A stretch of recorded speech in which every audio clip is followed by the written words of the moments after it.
CompTIA Tech Complete Training Course. Exam Objective 6.2, Explain methods to secure devices and security best practices. Securing devices. Securing devices, like mobile phones, tablets, laptops, and workstations, is a critical part of any overall cybersecurity strategy. These devices store sensitive information, connect to company networks, and are often targeted directly by attackers. Even with strong network defenses in place, a single vulnerable device can still become the entry point for a threat. That's why securing individual endpoints is just as important as protecting the network itself. In this video segment, we'll walk through some of the foundational methods used to secure a device. And a great place to start is with authentication. Every device should require a secure login, as this is your first line of defense against unauthorized access. That means using strong, unique passwords or other methods like PIN numbers and biometrics. Some organizations even add multi-factor authentication, requiring 2 or more authentication factors to be used.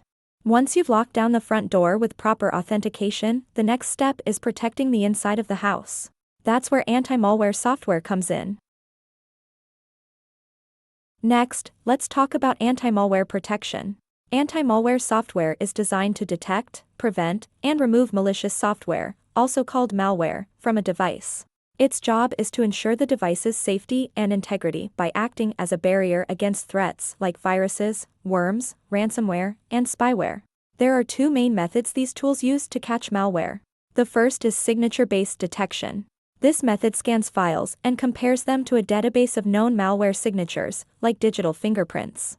It's fast and effective for known threats.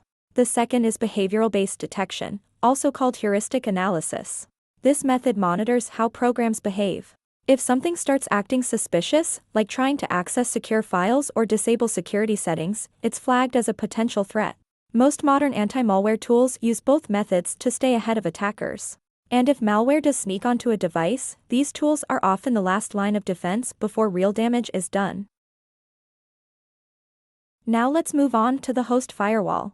A host firewall is software that provides protection to an individual device by monitoring and controlling incoming and outgoing network traffic based on predetermined security rules. Think of it like a personal security guard that checks every data packet before it enters or leaves your system. Host-based firewalls are especially useful when devices are outside the safety of a company network, like when you're working remotely or using public Wi-Fi. These firewalls can block unauthorized connections, filter traffic by port number or protocol, and even alert you when something suspicious is happening. But a word of caution, misconfigured firewall rules can accidentally block legitimate services. For example, if 2 workstations need to communicate and one of them has a rule that blocks a necessary port, that connection will fail.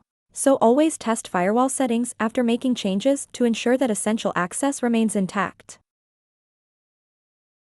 Last but not least, we have patching and updates. Software vulnerabilities are discovered all the time, and attackers move quickly to take advantage of them. Installing updates and patches helps to close those gaps.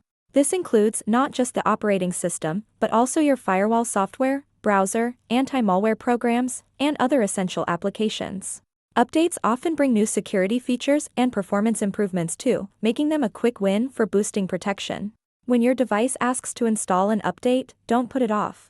Every minute you wait could be a minute that a vulnerability remains exposed.